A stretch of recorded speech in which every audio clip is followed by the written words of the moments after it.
중국 후난성 창사시의 한 고급 호텔 조식 뷔페에서 딤섬을 집다 바퀴벌레를 발견한 투숙객의 제보가 공개돼 파장이 일고 있다. 투숙객 종씨는 창사 쥐주 호텔 조식 뷔페에서 딤섬을 고르던 중 찜통 속에서 바퀴벌레를 발견했다고 밝혔다. 딤섬 위에 검은 물체가 있어 자세히 보니 바퀴벌레였다며 역겨워서 즉시 직원에게 알렸다고 전했다. 호텔 측은 찜기를 곧바로 치웠고 200위안 약 37,000원을 보상금으로 제시했지만 종 씨는 받아들이지 않았다. 호텔 지점장은 조리 당시 바퀴벌레는 없었다며 쓰레기장 배관을 통해 유입됐을 가능성이라고 해명했다. 또한 매달 2차례 방역 소독을 하고 있다고 강조했지만 비위생 논란은 쉽게 가라앉지 않고 있다. 이 호텔은 중국 대형 체인 화주그룹 소속으로 현재 시장감독관리국도 조사에 착수했다. 누리꾼들은 딤섬이 아니라 딱정섬, 바퀴벌레 조식이라니 충격 등의 반응을 보이며 공분하고 있다. 상하이 디즈니랜드에서 사진 촬영 순서를 두고 벌어진 말다툼이 결국 폭행 사건으로 번졌다. 지난달 31일 디즈니랜드 리조트 내 포토부스에서 사진을 찍던 한 가족이 배경에 비쳤다는 이유로 커플과 시비가 붙었다. 목격자들이 촬영한 영상에 따르면 여성은 아이를 안고 있던 어머니에게 다가가 아이 얼굴을 밀치는가 하면 남성은 아버지를 벽으로 몰아붙이며 목을 조르는 등 격렬한 몸싸움이 벌어졌다. 디즈니 측은 관련자들에게 응급처치를 시행했다. 다행히 모두 경미한 부상에 그쳤으며 아이도 큰 피해는 없었던 것으로 전해진다. 일부 목격자는 문제의 커플이 줄을 무시하고 끼어들어 충돌이 시작됐다고 증언했다. 디즈니파크에서 폭행 사건은 이번이 처음이 아니다. 2023년 캘리포니아, 2022년 플로리다에서도 유사한 사건이 잇따랐으며 디즈니 측은 매번 질서 유지에 고심 중이다. 환상의 나라에서 잇따른 폭력 사태, 디즈니 매직이 무색해지고 있다.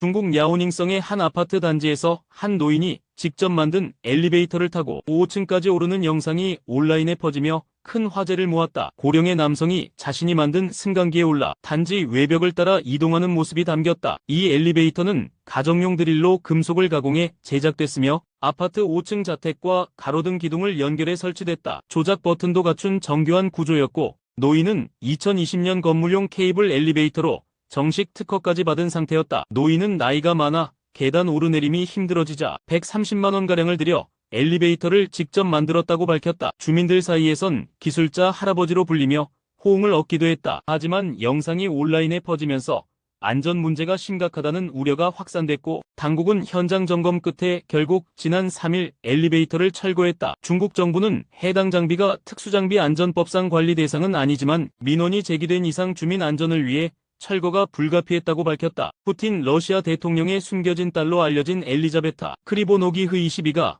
파리의 예술 갤러리에서 인턴으로 근무 중인 사실이 알려지며 논란이 커지고 있다. 영국 더 타임스 보도에 따르면 엘리자베타는 현재 파리의 스튜디오 알바트로스와 엘 갤러리에서 학생 인턴으로 일하고 있으며 이 사실은 러시아 출신 반전 예술가 나스티아 로디오노바의 폭로로 드러났다. 로디오노바는 SNS를 통해 전쟁 정권의 수혜자가 전쟁 희생자의 공간에서 일한다는 건 받아들일 수 없다며 비판의 목소리를 높였다. 엘리자베타는 2022년 러시아의 우크라이나 침공 이후 자취를 감췄지만 이후 프랑스 파리에서 거주 중인 것으로 확인됐다. IESA와 ICART 등 예술대학에서 공부했으나 일부 기관에선 학위를 마치지 못한 것으로 전해졌다. 엘 갤러리 측은 그녀의 채용과 관련해 푸틴의 딸 여부는 확인되지 않았다면서도 그녀가 푸틴을 닮은 것은 사실이며 채용에는 아무 문제가 없다고 밝혔다.